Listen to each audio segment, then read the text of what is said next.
When I found out I was going to be a parent, I immediately felt a lot of anxiety and worry. So I went on to BetterHelp to try to look for a therapist to help me with that. My relationship with my family and with my boyfriend and with myself were suffering. I really needed help. I was ruminating a lot. Really getting those thoughts out to a therapist and getting feedback was just life-changing. Discover what BetterHelp Online Therapy can do for you. Visit BetterHelp.com today.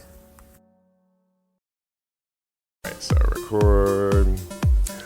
What is going on? You are listening to Tags Podcast, aka Talk About Gay Sex Podcast. This is episode 762. I am your host, Steve V, in studio, staring at Cody Maurice Doggett. How the hell you doing, Cody? Hello, darling. I'm happy to be looking at these lovely faces in front of me on this hot summer day, right? So good. People are dressing with less clothes. It's always a great time to be in New York. And somebody that is in New York who just moved here, sitting across from me, is Sebastian Lacaze. How you doing, Sebastian? I'm schwitzing. Today was one of those, yeah. You know, now that I'm back in New York, I got to get, catch up on the lingo, schwitzing, with some other things, I don't know. I gavolt. Bagels. Yeah. Bagels. Yeah. That's a slice. Okay. I heard somebody say when I was walking up the street today, something about down at the shore. Down at the shore, to stay or to go. Well, they were talking about for here, but have you heard people say that? Yeah, that's what I mean. Like I was just overhearing people talk, and the way they were, that was the lingo, right? Like down by the shore. Yes. So it was just more New York isms. They don't have a shore in LA. I thought they did. But nobody has an accent that delivers it fun. I don't know. Or maybe shore. I mean, there's a shore, but we don't call it the shore. It's the beach. The beach. People go to the beach, or people go to Palm Springs. Oh. Yeah. Okay. So not like there's no Fire Island or Pines or anything like that. Okay. Exactly. Well, this is it. Well, welcome. Thank you. Yeah, it's really good to be back. Absolutely. It's good to be home. Good to be home. Welcome home. Yeah. Well, today's topic that I wanted to kick off is all based on a book that is out now called So Old, So Young by Grant Ginder. And I just wanted to read a little bit what they wrote in the book, and I thought it would be a great topic about friends and those friendships that we develop along the years and how we cultivate queer friendships, our chosen family. So how long have you known your old friends? For some of us, it has been 10 years. For others, it has been 20 or more. Do you still talk about the same things you did when you first met? Maybe you are still hitting the dance floor every weekend while your best friend is busy researching the best strollers. I've been there. Or maybe not the stroller part. Or maybe you are the one who suddenly prefers a quiet night in with a book over a loud bar. There is no right way to grow up. We all move at our own pace. But there is a specific kind of tension that happens when your life starts to look very different from the people you love. We have all felt that moment at a party where we look around and wonder how we ended up here. That was me at the Eagle last night. Yeah. So this pick, So Old, So Young by Grant Ginder, is really the story of 6 friends who have known each other since their college days at university. The book does something very clever. It doesn't show every boring day of their lives. Instead, it drops you into specific parties over 20 years. And we all are of a certain age and have, the book talks about chosen family, about friends cultivated, about friends that we maybe had a period in our life that, especially as gay people, maybe we went out more, maybe we're still going out. And I was thinking a lot about this, and I was thinking about my chosen family over the years, and I still have some constant friends that are still in my life. And then I've had people come and go, and then I've let go of people. Maybe a couple dramatic moments, but some just really evolved out of the friendship, and we moved. Real quick before we get into some of this, what do you, especially since you moved, how much does chosen family, Sebastian, mean to you throughout the years? I mean, chosen family is very important.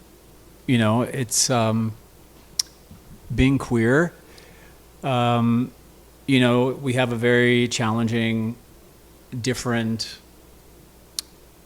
upbringing, conditioning when we're so young, that we miss out on a lot of the typical sort of constructs that provide safety for people. So chosen family becomes very important because you identify with others really for the first time, because as you're growing up, you, especially speaking from my perspective, I felt othered, very much on the outside. So when I finally moved into the queer community, or, found the queer community and started making friends, that's really when I learned what belonging was. So chosen family is very important. It gave me a sense of belonging, and I saw myself reflected back to me for the first time.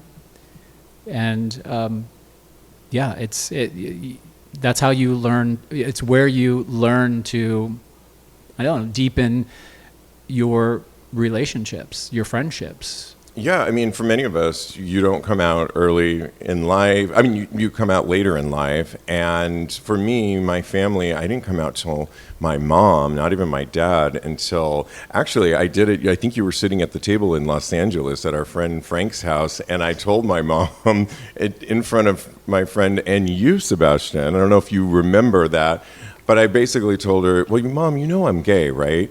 But imagine all those years, and I was probably in my 40s at the time when I told her that she didn't really know me. So chosen family was so important, because we had to fill in those spaces that you couldn't just tell everybody certain things. Now my mom and she was at the wedding. She knows we talk about soap telenovelas, the hot guys we see on there, and she's almost like a girlfriend now. Yeah. Especially now at my age and her age, and it's so fun. But what about you, Cody? When did you realize your friends became more like real family? Oh, very early on, I feel like, because just as Sebastian was saying, it's very easy in your nuclear family to not really see yourself in those experiences that they are going through in their life. I feel like for my brothers and sisters and many other people in my family, they could relate to the steps in their lives that were transpiring throughout their entire lives. I felt like that wasn't the case for me. I felt like I was going down a different path than they were. And it, like you said, made me feel othered, and it made me feel like an outsider. So to have people with similar experiences to me that felt othered as well out in society, it just cooled my nervous system, really. It just made me feel like I belonged finally. And it was such a wonderful connecting experience. So I'm really thankful for my chosen family now, definitely, and for the ones that raised me back in the day. Back in my time. Back in my day. We're approaching gay pride. I need to change how I say that. Pride month. And do you guys remember your first pride? Mine was in San Francisco. Wow. And it was taken by somebody that is still my chosen family. Shout out to Larry in San Francisco. And it was exhilarating. He really took me under his wings. We're about 20 years apart. He really grew up in San Francisco, and I had the perfect person to take me to that. But I mean, I don't know, just quick question. Do you remember your first pride, or what city was it in New York? I mean, because that first time, never as good as the first time, Sade. Yeah, like a virgin. Come on. I mean, I was in LA in my 20s, and I don't remember a pride experience. I remember my first white party. Oh, okay. Wow.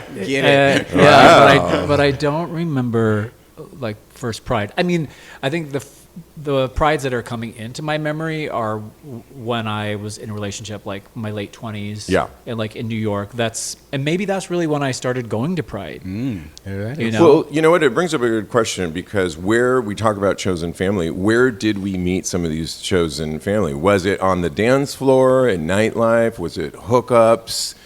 Are gay men, how did we, mine was a lot of it was going out or college. I have one best friend back in college, my friend Francisco, and we really bonded in college. We found out we were both gay at the same time. We became roommates. We would work out in San Francisco. We'd go to the gym together. We became go-go boys at the same time, and there was this bonding. Throughout the years, he had a party phase that I wasn't into the party phase at the time, so we kind of drifted away. And then he lives a totally different life than I do, and we've recently reconnected. We're not like super close the way we were. Mm-hmm. I just saw him in Mexico, and he was saying, you don't cook. You never cooked. I'm like, I didn't cook in our 20s, but I cooked today in my 50s. You missed a huge chunk of my life. But right. He's still thinking back like the version of you where he left you. Yeah, right. Ooh, Go well, ahead. you know what? I feel like for me, I'm going to change the whole vibe of this right now. Yeah. So I don't know, but for me, I feel like some of my friends, they don't even know how to let that person go. So that is why person or the people that I met in my 20s, they still cling to that person that they met in their 20s, and I'm a completely different person now, and I don't understand how to get over that hump. Well, you know what? Actually, they are not in my life anymore right now. Okay, yeah. So yeah, very that. I don't know that to get over that hurdle for somebody in the future, maybe. Yeah. How could I even do that? That's such a crazy question to me. So, but to answer your question about where did I meet my chosen family, I met a lot of them through mutual friends. That person I was just talking about, they introduced me to some people, and that was an amazing experience. So mutual friends, going out, like you said. I actually met you through somebody that we don't talk to anymore. Yeah, right. Well, I mean, what a beautiful friendship that he was your friend. Yeah, that we exactly. met, and you don't talk to him anymore. Yeah. So good things can happen from actually pruning people in your lives as well. So yeah, it's just wild how life evolves and friendships evolve and how you change with your age, and how maybe does everybody come along for the ride, Sebastian, as you've aged? I mean, definitely not. But I mean, just to answer your question about like where my chosen family came from, for me, my chosen family really emerged out of the dance community. I mean, because I was a professional dancer, from 19 all through my 20s and some of my 30s. But in those early formative years, like 19, 20, 21, and being in LA in my early 20s, I wasn't really I eventually got into the queer community and the going out scene, but initially I was in the dance community. But was there a lot of queer people in the dance? I'm assuming. Back then, yeah, there were. Now I think there's a lot of straight male dancers. There used to be a lot less. It's refreshing. I mean, it's refreshing. There's a lot. To know that. I mean, yeah. back then. Same with gymnastics. It was the same with gymnastics. Everybody Yeah. thought we were all gay, and we weren't. And I mean, I was, but yeah. So. And I'm still close with some of them. And actually, I reconnected with a group of people that I met in my early 20s. Because we ended up doing the Oh Mama show together. Oh. And it was really nice to reconnect with them. So I would definitely say they're, still part of my chosen family, but that all started like in the dance world. And then if we were to think about what did our chosen family help us with? I mean, I think we all think that chosen family often is like if you watch a movie, it's like huge groups of people. I didn't really have huge groups. I had like 2 or 3, and I've constantly had 2 or 3 really close friends that I consider my chosen family, but they've evolved throughout the years. I know Capricorns, you and I, Sebastian, I'm assuming you're like me, don't want to be surrounded by a lot of people. It's more one-on-one type of... Yeah, for sure. I mean, the group friend situation, I had, honestly, in my relationships, my boyfriends at the time, they had bigger friend groups that I was a part of, but in my life, I have never, me personally, I have never had like a big friend group. I've always had friends from different pockets of my life that I'm still friends with now. Yeah. Those are the kind of the friendships that I have cultivated over the years. Never like this group of friends that always go out, always brunch does this, and, yeah. always does that. Yeah. You know, and there was definitely a time in my life where like I wanted that. And I could never find it. Like there was that pressure of like finding your tribe. Yeah. Like, and I was like, well, I don't think I ever found my tribe. I did, but not in the sense that I thought that I was needing or what I was looking for. Right. You know, it just was in a very different, you know, kind of context. Yeah, I mean, it's interesting because you'll go to Fire Island and you'll see these houses, Cody, Gaggles. and it's like every year they get the same house, and it's like, wow, that really does exist, I guess, for some people, these huge groups that, I mean, I don't know, it seems like it. Well, maybe are they all really friends? I mean, Hello, goodbye.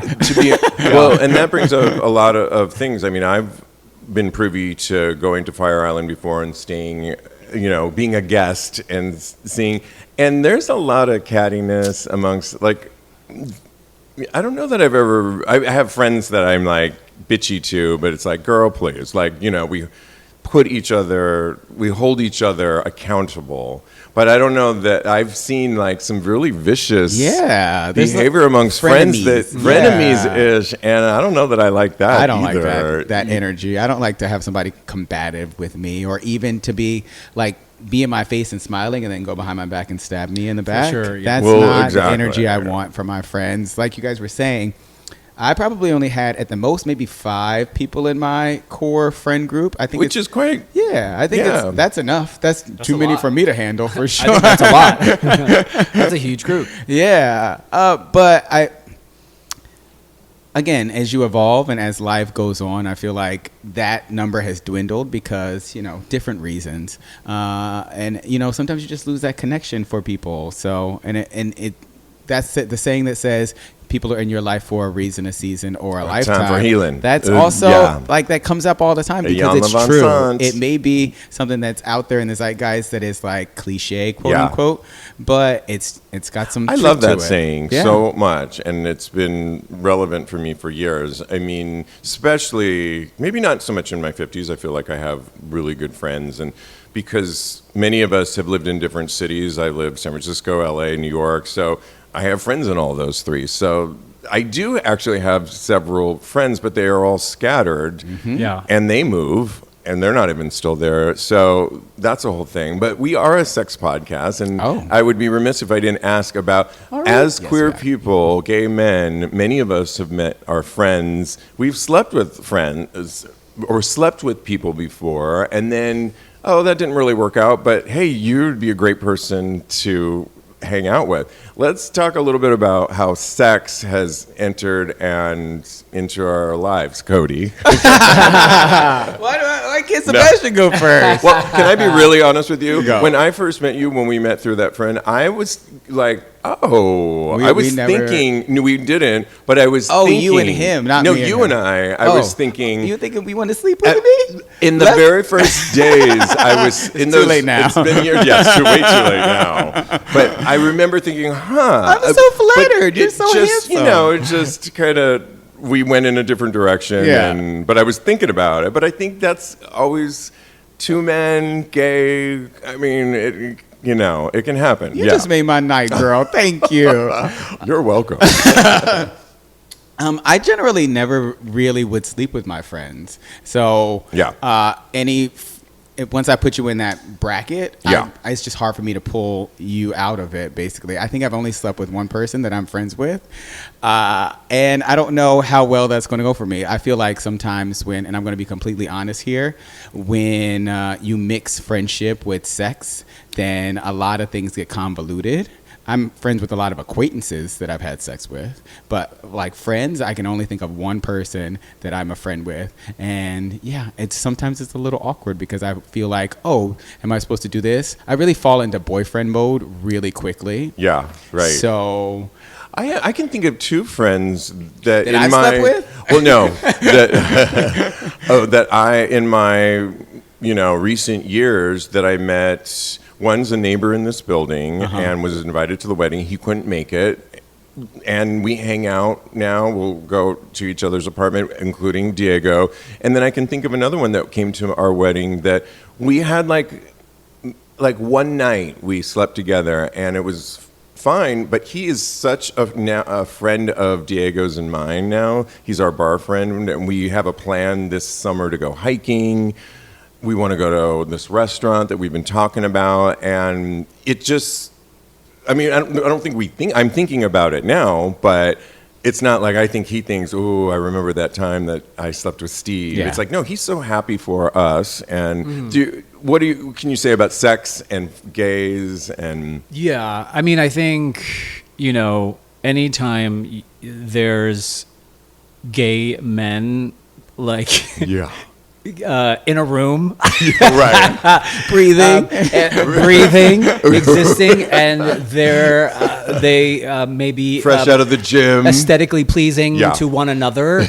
I think there's always a chance that they're going to be attracted to each other. Honestly, Yeah. I had an experience where I had some friends come to see me in the show when it was here in New York, and they were from different groups, and they were all kind of like a little bit vying for each other, and two of them ended up like kind of going out on a date. It didn't work out, but like I was like, oh my gosh, I was like, of course you guys are. And like, you were trying hearing to all look of it, right? Yeah, I heard it all. But in terms of myself, I mean, I definitely have someone who I'm close with who I think we were friends, or we hooked up, and then we're really close friends. We're close friends. I think I might know who now. you're talking about. Oh wait, you too. Yeah, we did. You Yeah. too. But no, somebody else. Yeah, we were friends and we hooked up. Well, I was. Oh. Well, just because now everyone's. We used to have a site called progressivepulse.com, and we would cover media and all kinds of things and art. And Sebastian had this amazing show, which is still out there, Hustling, the series. And I think I bought like a guest role. You bought a guest role, yeah. That's how we. And then that's how we met. Yeah. Yeah, Although and then we interviewing became him. friends. Yeah, though. we became friends. became friends through that. Yeah. And then through like being friends, then I think we hooked up a couple of times. And then, I mean, now we're friends. Yeah, And, like, absolutely. That's one example. I mean, I have another friend, similar-ish situation, who we've hooked up and we're really close friends now. And but straights don't really do this, right? No. It's our. I think they might. Why? You know I what? think I I they're said no, messy and then I was too. Are you like- asking ChatGPT or? I- I don't think. Do you? I mean, I couldn't. I don't think I don't put it past them. Those straights, they're wily, so I feel like they can get into a lot. But they keep it undercover though. I They feel probably, like it's more secretive. They on. would never probably say. I do think, though, and I've said this before, Cody, it's our superpower, our queerness, our sexuality in many ways, because many of us, it became about sex and exploring our sexuality, and that many of us had to hold in coming out for so many years, and then when we finally did, there's literally a parade for us that happens every year, many of them, and I think that alone got us on a different path. When if you ever watch the movie Tom of Finland, it talks about how he created all those iconic characters because he was battling in war and saw it was his way of escapism and created this amazing artwork, imagery, but all based on men that he was turned on by that now lives on forever. And I just think we have a different storyline. It is our superpower in many ways. Okay, I know what I wanted to talk about. So as we age, how have you seen your friendships, your chosen family evolve, change? What have you kept? Especially, I mean, you just moved, so you said goodbye to probably a lot of people. I saw the goodbye party. Not a lot of people. Like I said, like I just had a small core group of people that I was close to, that I wanted to say goodbye to.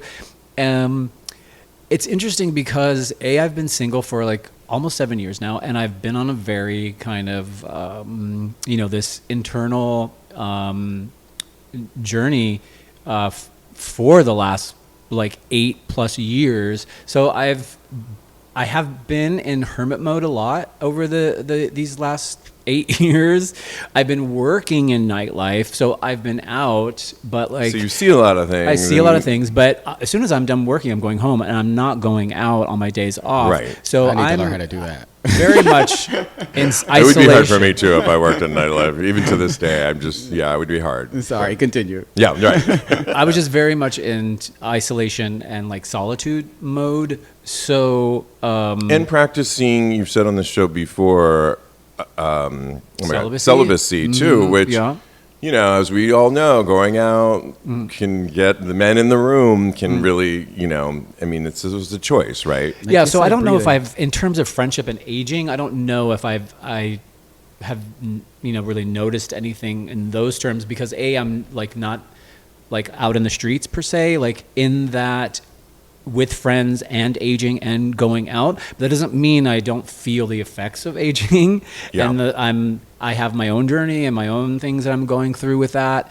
And so that's still present and alive. But I don't think I really have much to say about in terms of like if aging has affected my friendships. You know what I mean? I would say for me, it's changed in that I know who I am more now in my 50s. And so I think, as I was saying a few minutes ago, I think the friends that I have now are probably going to be with me for years to come. Where in my formative years, when I was experiencing things, trying, the BDSM community comes to mind, when I was really involved in that, when in my 20s, when even sexually, I was always the bottom. And then over the years now, I'm verse. So I was always put in a cat. Now I know who I am. And so the friendships that are around me are more lasting, I would think. But what about you? Yeah.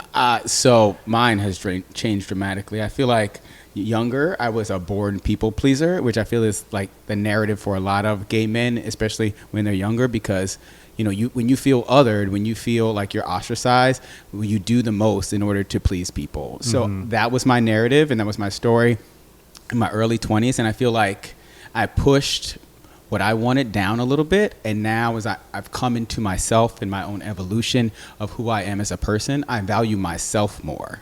And that can push a lot of people away. So you're either coming along for the Cody ride Exactly. And like, it's not so much of it's my way or the highway. No. It's just I'm going to have a voice in this, and you're going to hear what I say, and we're going to, navigate this between the two of us, and we're going to compromise on what best fits for us to move forward. And if you can't do that, then you don't need to be my friend. That's so interesting, because you immediately made me think of a relationship I had with this guy in San Francisco in my 20s, and I was so obsessed with him, and the sex was great, and we went on dates, and it was all good, but it was he thought of me in one way, and I was more humbled and meek and did what he said, and that's how it went.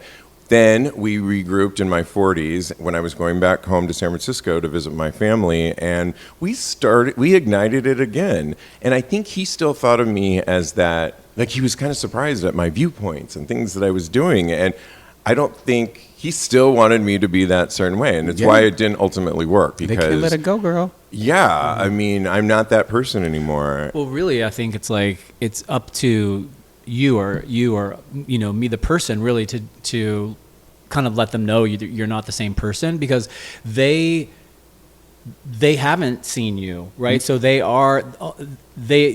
memory of you is that version that they last left. So that's what gets activated when they see and you the movie again. movie kept going, and they're still on, beginning. They on the first 15 minutes. Yeah, it's girl, we're already on chapter 8. It's really us that really have to be like, okay, we have to create the new boundaries. We have to let them know that we're not that person, because they don't know. They have other things. They're not thinking about, where's Steve now?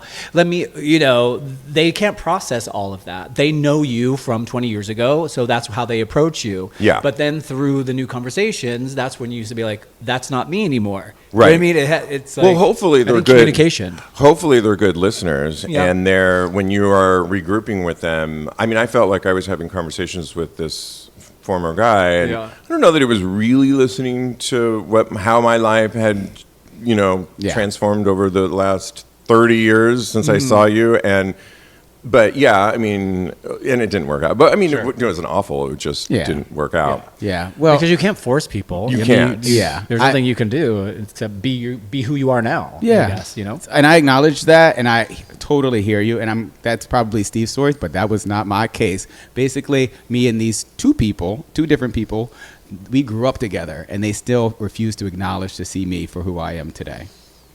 And that's really sad to me. Oh, wow. Yeah. I mean, it does bring up a good point. I've definitely had friends that I didn't halt it completely, but I just moved on. I just had to move on. And they got the point when, people get the point. That's what it sounds like you need to do. It's just like, Oh, move on. I don't talk to them anymore. Yeah, exactly. I mean, because you can't bring them with you. And if they want to stay there, then you just, move on. Yeah. Love this fun scenario game. Just real quick, which is messier?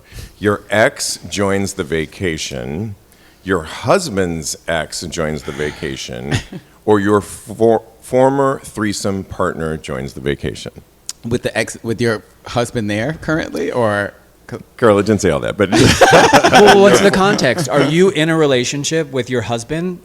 Are you partnered? Let's say that you're now In a relationship, partner, maybe and married, your you have a ex husband. joins the vacation, or your husband's ex joins the vacation. Okay, got it. Or this is very Housewives, because this happens all the time. Or It your happens on the- during the I was vacation. watching. I mean, I can't believe I was watching The Valley or one of those dumb shows, and I know, bad. And something like that happened. They went on a trip to San Diego, Right. and somebody's now with somebody else, and now they have children, so it's even messier with them. And it was just like, oh God, I couldn't. Or your former threesome partner joins the vacation. I would say the former threesome Would be less messier. The No, best- would be messier. Oh, which think is messier? Oh, so. sorry. Yeah. I think that's the messier version. Well, because I can only speak from, again, my experience. Threesomes are just my so ex, whatever, though. But my ex, if my ex came, and that'd be fine. And I guess in my relationship with my partner, my husband, if his ex came, I mean, that possibly could be fine too. I mean, there's so much. Like, what's our relationship like? Yeah. What's his relationship with his ex? Like, I don't know. Like, so Well, in my that's true. mind, in my mind, it could be fine. Now, the threesome, the ex, that feels like, oh, that could be a little bit messy. Like, what's going to happen? That to me, that feels messier. Actually, you're right. And depending on the ex, because most of my exes I've been fine with, and I can think of one that it would be like totally fine with. I invited him to the wedding even, and so maybe some other ones would be like, I'd be wondering, what's he thinking? I would probably be in my head a lot. My husband's, I probably wouldn't care. As long as they weren't having a problem, girl, I'm on my vacation. But you're right. Maybe the threesome, is this going to happen again? Do I want this? I don't know. No, I hear all of those are valid. For me personally, I feel like the ex would be... Which one? Which ex? Both of them would be horrible for me. The best case scenario would be the So your threesome last partner. ex that you've talked about Girl, on the show, if she came anywhere near... you couldn't even be at My a party. vacation. Did you see him on the train? I saw him on Saturday. And we did not talk. I left the even party. at this point. Yeah, I have to text him now to get some of my stuff. Oh, shit. Oh, And, okay. You also ran into yeah. him, which I thought was interesting, randomly on the train. On the train, and we made out. But What? You didn't tell me It's- that part. I didn't tell you. I told you that part.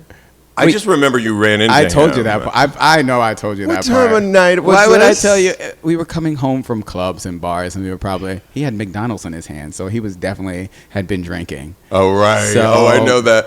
Yeah. And then you saw each other on the train and didn't speak after that? No, so and made out. and made out. no, but but then we were. This is very convoluted. Okay, break it down. This is break not it down. that. So we saw each other on the train, and then we were texting each other, and I thought something was going to reignite there, but then he was like, no, we need to stop talking. I need to put the kibosh on this. And then we just haven't kibosh. spoken really. That was for Sebastian. I knew. I was like, I was just thinking. Kibosh. Yeah. So I've never used that word in my entire life because I'm from California, but yeah. So we really haven't spoken, and then I saw him the other night. Except for he texted me because I have stuff at his place, so I have to get it. And so I text him, I need to text him right now and be like, when can I get that stuff? You saved that story till the end of this discussion. Well, he's not he was my chosen family, but he's not anymore. And When did you guys break up? And he wasn't one of the two people that I was speaking of. And we broke up. Is this going to get cut from the episode? Or are we leaving all this in? We broke up. We broke up like 2 years ago, right? Wait. And then I came back. It was the to love New of York his City. life, though. He still kind of is. Oh my gosh, Cody. I know, Steve. I know. You look worried. And then I came back to New York, and we were kind of reconnecting. So I still count that as us dating. So, and then last year we stopped talking. And we put the nail in the coffin. I kind of believe I'm trying to exhume that coffin. No, I could exhume that coffin. I do sometimes feel you're very intuitive and about stuff like this. I feel like you still having stuff at his place is keeping this energy. Either you want something to still ignite by keeping it there. That's why. Because I would have already in 2 years. I would have already got that stuff, and you could have stored it here at my place. So. What do you, I mean? Yeah. That is saying a lot that you still have stuff there after 2 years. But you just said that you are still kind of, holding out for a hero. Yeah. To a certain. But extent. also him keeping it there is also him holding out for a hero too. So because I would be like, girl, come get your get stuff. Come and get your stuff. Or else. Yeah. Come and get your shit. Exactly. Yeah, or it's going to be on the street. And I text him. I would have Angela Bassetted that stuff. Not burned it, girl. I just Why you burning stuff? I saw flame. Wow. Yo, shit. But yeah, I texted him like 2 months ago. I was like, look, I need to come get my stuff. Crickets. So what you said about me is also true of him. Yeah. And he just texted me 2 weeks ago or something like that. And I text him back, and we still haven't seen anything. Is this really precious stuff that you want? Or could it be like, So, I don't need it? So I ordered something on Thanksgiving, right? That I loved. I don't know what else is in the box that he has for me, but I ordered something, and I got it sent to his place by mistake. So there's one piece of jewelry. Yeah. I think you just need to, I don't know, say goodbye to it or order I'm not a new. saying goodbye to that. I'm going to get it. He doesn't deserve, he's not getting any more gifts from me until he makes amends. He's already wearing that jewelry. No, he is not. I didn't gave that shit to his new I didn't see it on him on boyfriend. Saturday. Sebastian, I will push you down from that chair. Oh my God. We are keeping this because it's good. So. No, it's okay. I don't have to if you don't really want me to. But it. It's time to get into hot topics, and there are a few, and I can't wait to hear what you all are thinking. This one, we are all Drag Race fans, and Yes. Cody, I'm super fan. I told you before, I'm only the VH1 MTV version. I only watch that, the one that is on network TV. Yeah. But now... Oh, you don't watch All Stars? I just started the current All Stars. So good. Well, this one is kind of... I'm into it. But well, I've never watched an All Stars, so I'm into it. Yeah. But somebody that is Bob the Drag Queen is clapping back right now at critics who say he should stick to drag. And this happened on his podcast. Bob, the actor, he was talking to the Only Child podcast featured Texas drag queen Luscious Massacre. I love Luscious Massacre. You do? Okay, good. Massacre replied, I do not like it when drag queens get to a point where they feel like they're so famous they don't have to get in drag anymore. Facts. I don't like it, Bob. And she kept going on with that theory, and Bob started to look at her like, are you serious? Are you talking about me? Yeah. And they kind of got into it, and he said, yeah, girl, I just did drag the other day, and blah, blah, blah. Well, the conversation may have been fun, maybe Massacre was kind of poking at him a little bit, but online gay Twitter took it to another level, and we're basically reiterating that sentiment that, yeah, what is it with about, and so that prompted Bob to say, now you all are dragging it. The truth is, I have done and continue to do more drag than most of you will ever do in your life. I've been a drag queen for 18 years. I've done everything from getting arrested, television, stand-up comedy, protesting, Broadway, podcast, and Madison Square fucking Garden. I added that, in drag. And the list goes on. You are literally sitting on your couch in Snuggie and you wear elastic waistbands to work, telling me to put on a wig. Girl, shut up. When you've been a drag queen, a quarter of the drag I have, I'll listen. Until then, click on the free content and shut the fuck up. Wow. Absolutely. All right, what do you guys say? Oh, I love it. I love Bob. I love Bob's clapbacks. And drag, you know what, is uncomfortable. So I was gonna... Bob doesn't have to do drag every single time. They have more to offer than just the drag. So you know what? If you want to do a podcast in regular clothes and not in a wig and makeup, then that's fine with me. I listen to their podcast like religiously. Sibling Rivalry, Only Child, Sibling Watchery. Wow. I subscribe to their Patreon. Wow. That's awesome. You can subscribe to Tax Podcast Patreon. Yeah, thank you. Thank you. But yeah, I love all their content. It's just so good, and it's something I can listen to at the gym. And you know what? More power to Bob the Drag Queen and Monet Exchange, darling. I agree, too, Same. because, you know, we have Mama Tits on the show from Puerto Vallarta, and I love her, and she recently invited me. She's been on our show, not in drag, but as Mama Tits, and talking about her journey, and we did not expect her to get all done up and all that. I went to her apartment.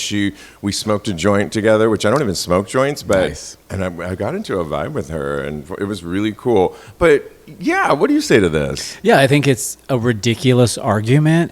It kind of reminds me of what we were just talking about, how people don't want to evolve with you and they just want to keep you in those old versions that they were introduced to you as. Like, Bob is an artist, a multifaceted artist. He does many things. She does many things. I have seen him do drag and do stand up in drag. He does it all the time. I feel like crazy. I think it's very silly and kind of.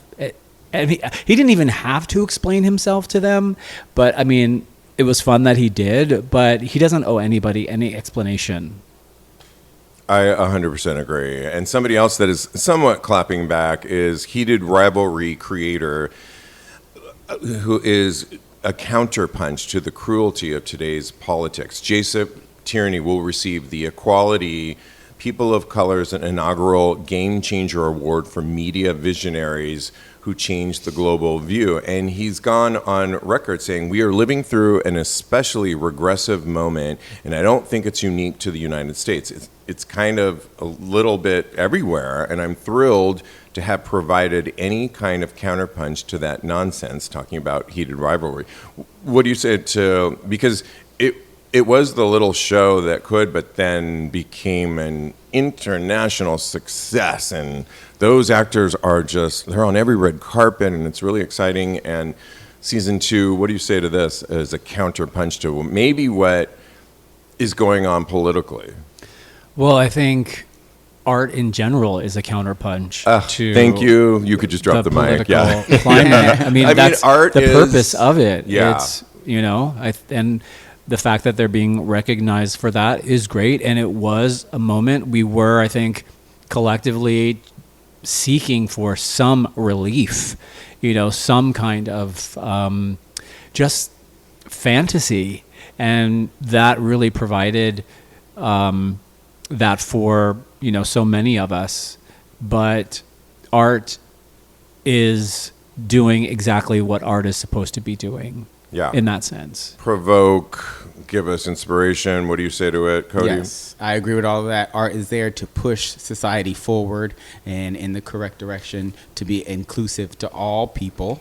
But everything is cyclical. So I feel like, this has happened before. I feel like, we need to, it's always 2 steps forward and 1 step back. So we need to make sure that we are pushing against this step back that they're trying to have us do, and make sure that it's not a step all the way back, but maybe just like half a step backwards. And then that way the next couple steps forward can actually lead us somewhere. So I feel like that's our job as artists, as queer people in order for us to actually, hold our ground and make sure that we're not giving up too much. And anybody that has a platform, I feel, too. I'm so sick of hearing, shut up, actors, we don't want to hear from you, or shut up. It's like, you have a platform. Not every person needs to be, standing on the rafters and screaming and waving, but the ones that want to, they have audiences. And art and politics have always, art is often reflected what is going on in society. And so why wouldn't they have an opinion and say how they feel? And so we do on the show, and I think we all should. So were you going to say one more thing? Just something came up when Cody was talking about like 2 steps forward, 1 step back. And it just made me think of collectively and also like on a microcosm experience, like an individual experience.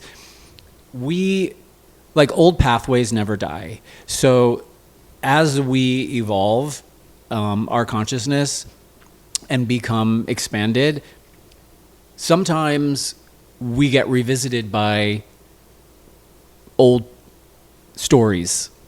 That doesn't necessarily mean that we're moving backwards, but I think as we evolve, those old stories will always try to resurface. And so it's sort of like the not challenge, I think, but the practice is to meet them at that new level of consciousness.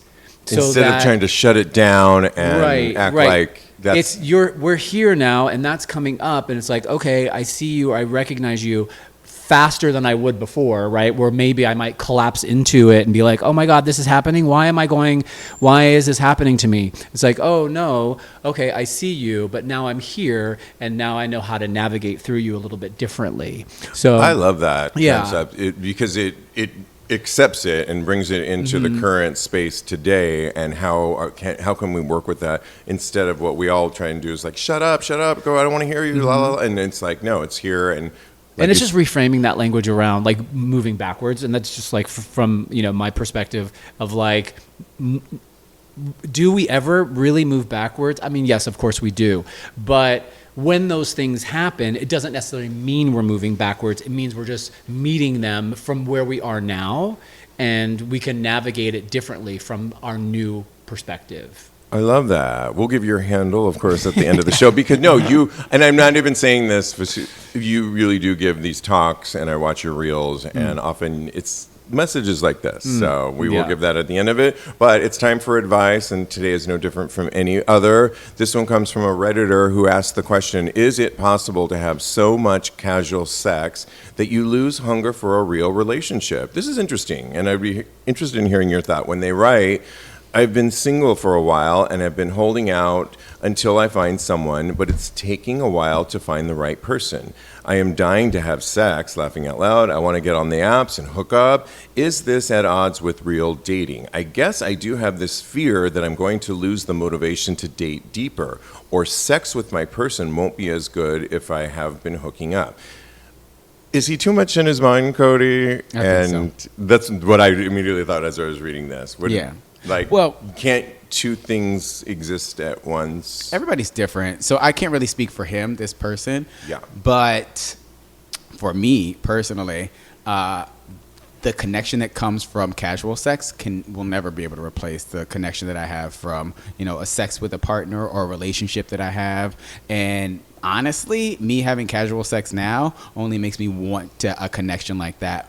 Like a connection with a boyfriend or a husband potentially. It makes me want that more. So because we all know that I've been there, where if you have a lot of casual sex, we were talking about this recently on a show where, at least me, when somebody would leave, I would think, could this be the boyfriend? Could we go? And I don't think they had any intention of going on a date with me, but I was just thinking about it, and then nothing. You say, hey, let's do this again, and that never happens. And then you go another casual sex moment, which is hot and fun.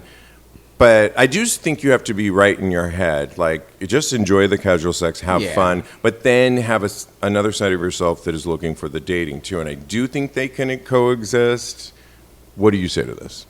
Well, first I would say nothing is inherently good or bad, right? We apply the meaning based on our own programming. So there's nothing inherently bad with casual sex, and there's nothing inherently good about waiting for a relationship. You kind of touched it in your answer. I really think it's about what state is your body in? What is your physiological state? What is your state of consciousness while you're doing anything? If you're in the sympathetic nervous system state, which is like if you're in survival, if you're like in fight or flight and you're having lots of casual sex, that's not good for you because you're having a lot of casual sex from a dysregulated nervous system. So you're like, I don't know, you're operating on a false system that is not being honest to yourself. Yeah, you're definitely operating from just this state of survival and fear. So if you can have casual sex from a regulated nervous system, which takes work, like you have to actually be aware of like what state am I in, right? Asking the question though, like this person is doing, I think is a good start, right? Yeah. Because he's really wondering. Yeah, for sure. So I mean, but there's also the side where I think putting all your attention on, I think, hookups and sex can just, you only have so much energy. Right. So it's like, what's more important to you? Because you can have split energy. I want to have casual sex. I want to have a relationship.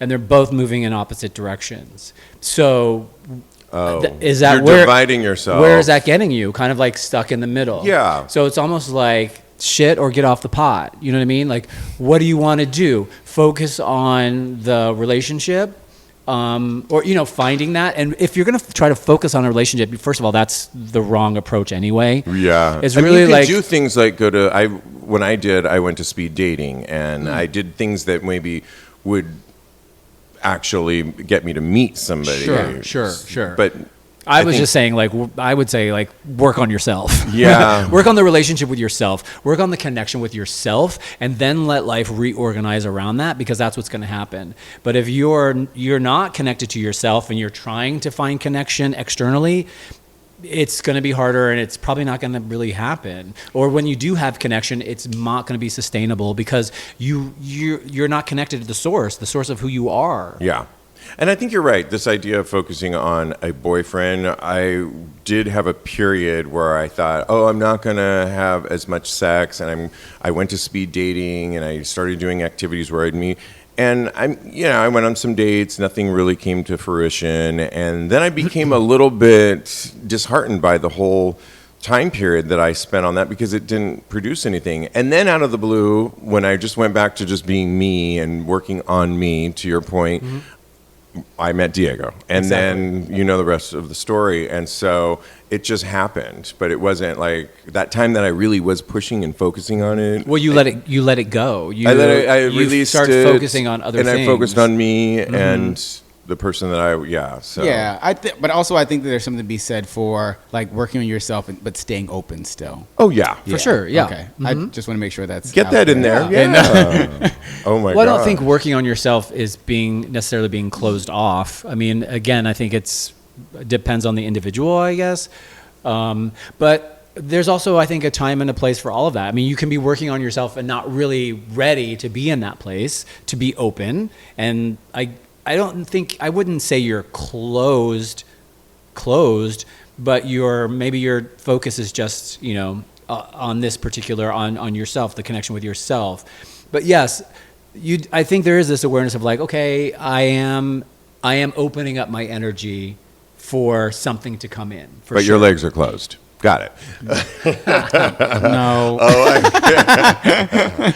Oh Those my can stay God, open I could too. do this all night, but we can't. And Why not? Why can't we? we? Could. It could be a marathon.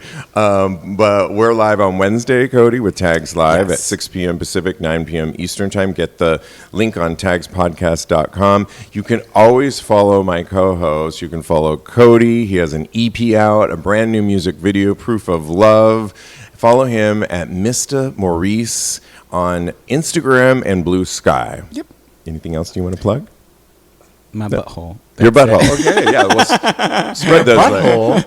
it. Yes. I love it. Anything else? Yes, my butthole.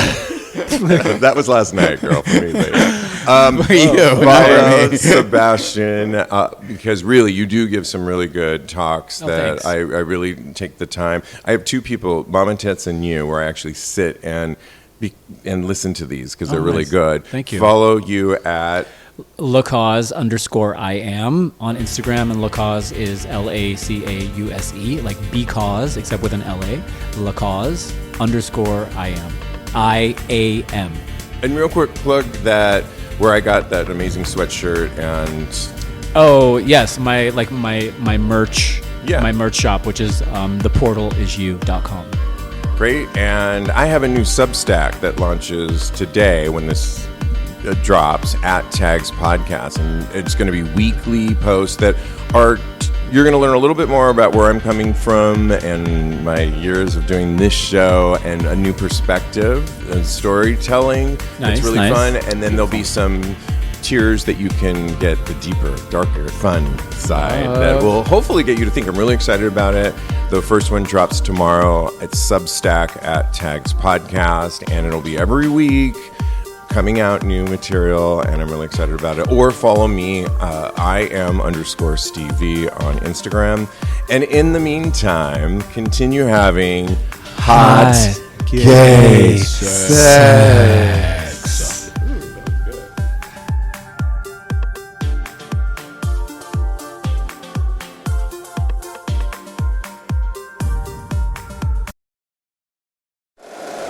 If you like the show, please take a moment to rate, review, and subscribe. It really does help the show to grow. Thank you for listening.